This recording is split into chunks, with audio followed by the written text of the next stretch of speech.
Alright, so this is a video for section 1.4 for Math 1, which is on literal equations and formulas.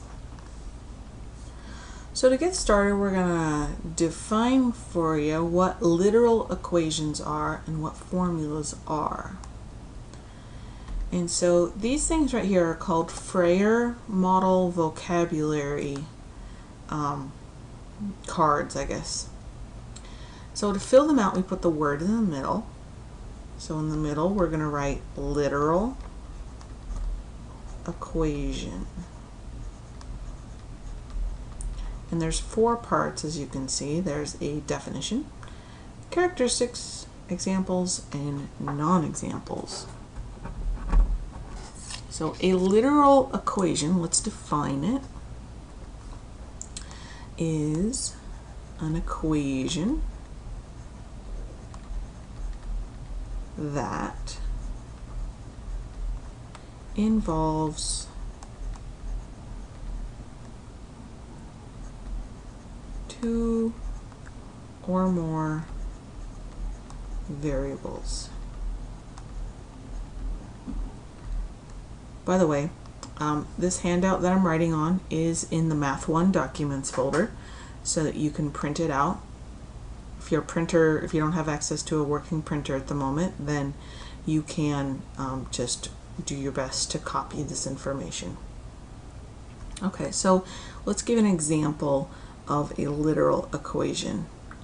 Something like this: 2x plus 3y equals 9. You can see that there are 2 variables. There's an x and there's a y. Now, in an equation like this, we cannot solve for just one number for each. I can't tell you what x equals and y equals, because it could be more than one thing. It could be lots of things that would work for both.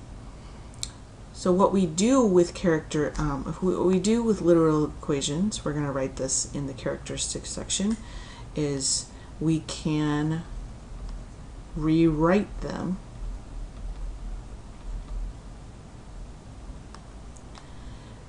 using tools we know to solve equations, because they're still equations.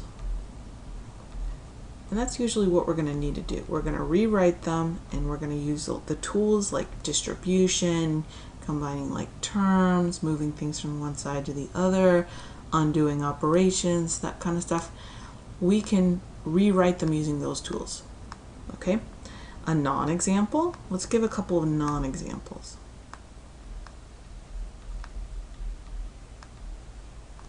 Why is that not a literal equation? Because it's not an equation, it's an expression. It doesn't have an equal sign. Okay, let me give you another one.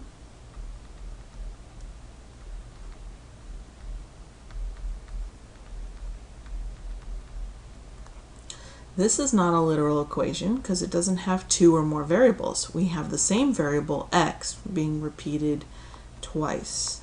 There's an x and an x, so this is not literal. And it doesn't have to just be x and y. It could be anything. It could be 1/2 m plus 3n equals q. There's the one with 3 variables.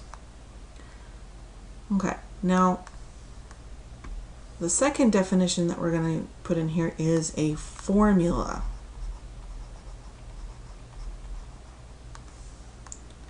Formula is defined as an equation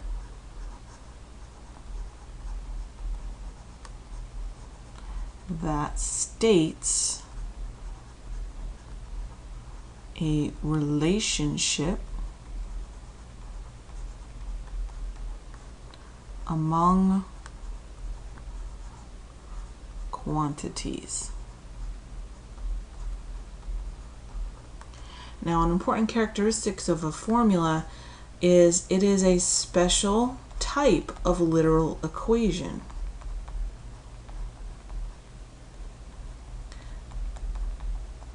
because it is going to have more than one variable pretty much all of the time. So some formulas you may know are like area formulas. Area equals base times height. Or maybe you know the formula for distance equals rate over time. So we see we have more than one variable going on in a lot of these. Okay? So non-examples, you can imagine 2x plus 3y is equal to 9. We had it as an example as a literal equation, but it's not an example as a formula because it's just the x and the y don't mean anything. We're not finding anything. We're not looking at a relationship among the quantities. So below here, this is from your book, but it's a very important part of your book. It's a chart that shows lots of really commonly used formulas. So this is going to go in your notebook. I forgot to put the page, but I believe it is the next one after. It's going to be the next one after on the right hand side. Okay, so let's look at some of these formulas. We have a perimeter of a rectangle. Okay, we've got three variables going on here, P, L, and W. Okay, now P in this case stands for perimeter. L in this case stands for length. So perimeter, we've got length, and we've got width.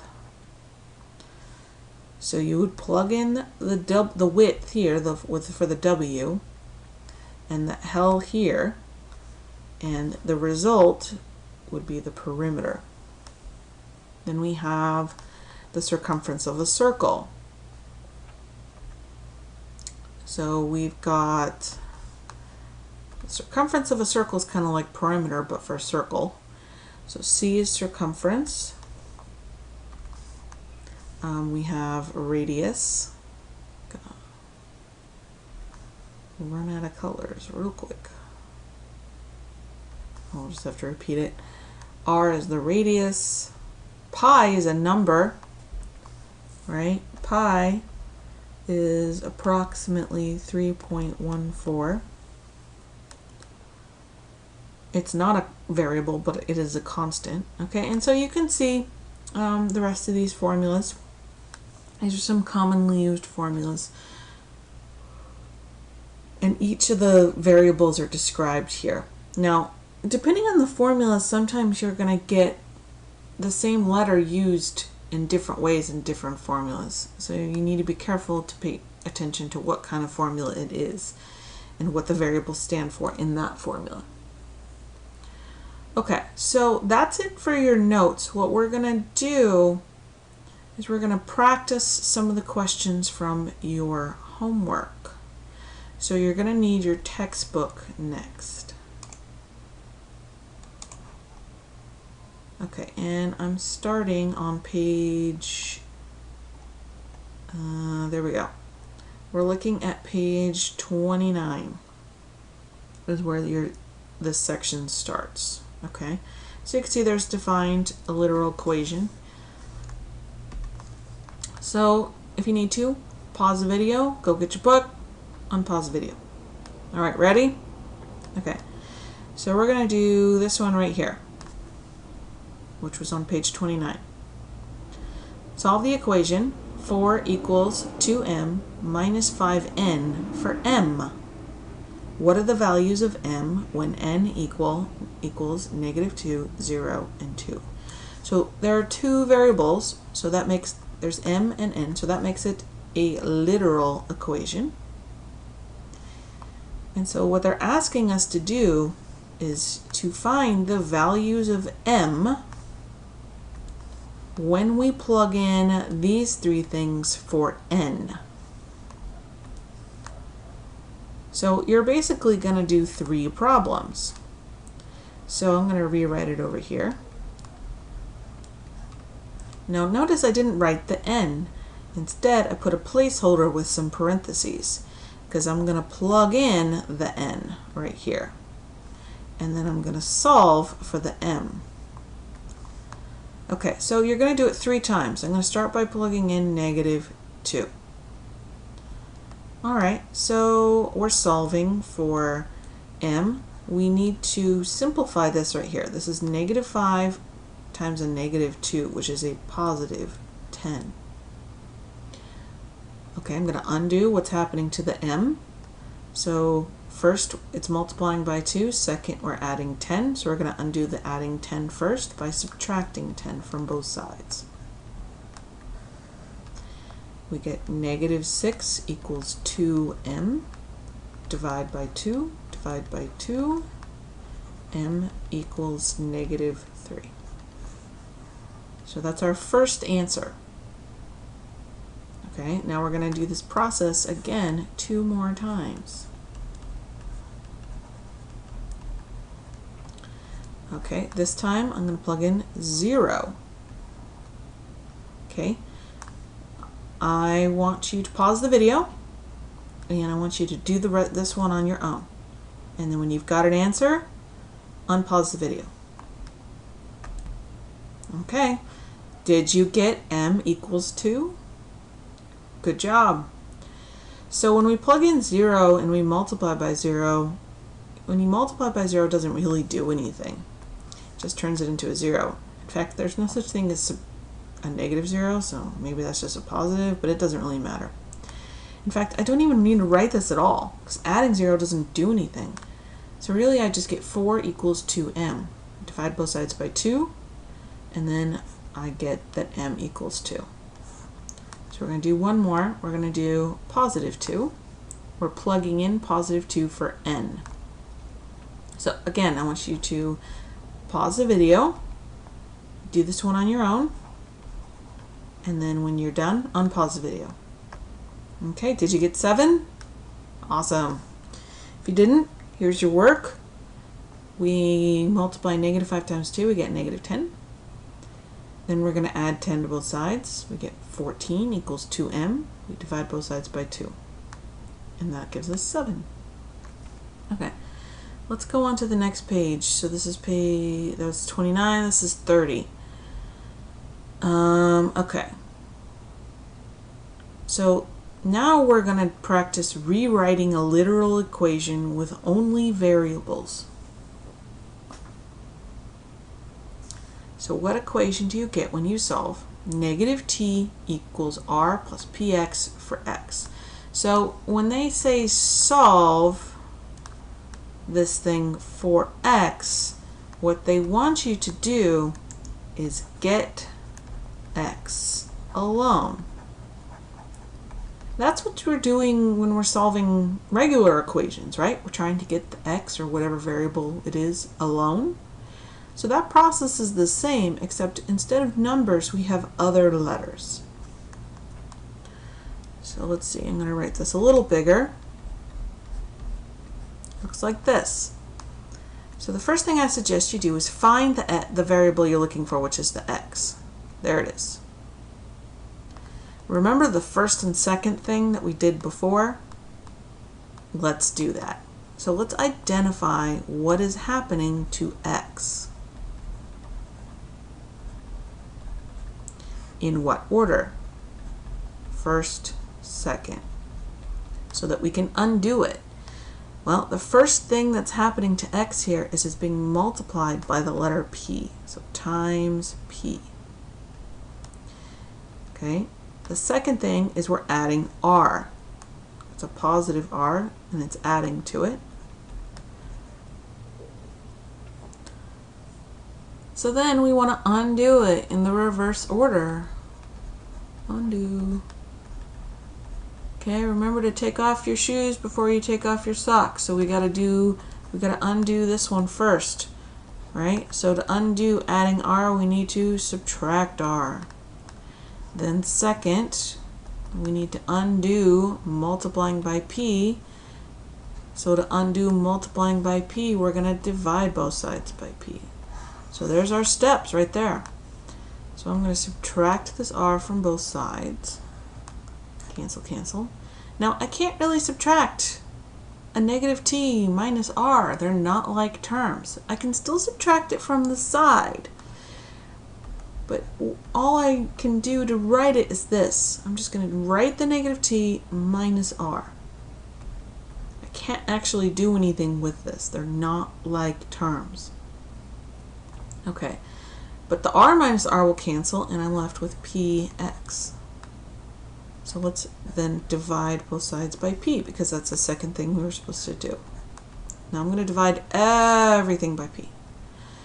P's cancel, and that's it. That's our answer. Remember, our goal was to get x alone. It's alone. So we can write it a little neater. We can say x equals, and then all of this stuff. Negative t minus r all over p. That's the answer.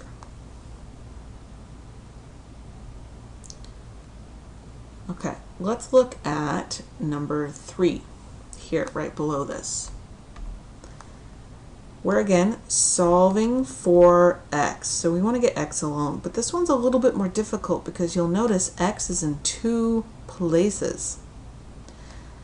And so the goal when x is in 2 places, kind of like when you solve equations, is you want to get it onto the same side. So those same steps that we had from before are still going to happen. We're going to distribute, we're going to combine like terms if possible, and then we're going to get those x's onto the same side if possible. So I'm going to start by distributing. I have a distribution thing here. I'm going to distribute by 4. So 4 times x is 4x. 4 times negative b is negative 4b equals x.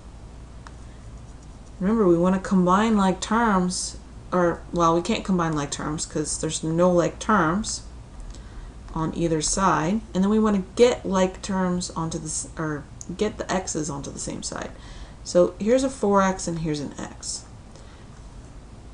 Now, even though I could subtract x from both sides, I don't like to leave nothing on one side of an equation, so instead I'm going to subtract the 4x from both sides. So when I do that, this goes away. I get negative 4b equals, now this is 1x minus 4x. These are like terms, so we can combine them. That gives me negative 3x. Now remember, our goal is to get x all alone. Now it's just one x visible. That makes it easier for us. So I'm going to just undo what's happening. It's being multiplied by negative 3. I'm going to divide by negative 3. Negative divided by negative will cancel, and my answer is x equals 4b divided by 3. Alright, let's look at some examples with some formulas. So there's that chart of formulas. Let's do number 5. So we're at the bottom of page 31. Okay, so let's read it. A rectangle has a perimeter of 84 centimeters and a length of 35 centimeters. What is its width? So the first thing we need to recognize is which formula are we referring to? Well, we're talking about rectangles and perimeter. So if we go up and look at our list here, we've got perimeter of a rectangle. Okay, so we're going to use this formula right here. Remember, P stands for the perimeter, L is for length, W is for width. So I'm going to copy that down here. P equals 2 times L plus 2 times W. Okay, so let's identify what we have here. P stands for the perimeter. Do we have a perimeter? Yes, we do. Perimeter of 84 centimeters.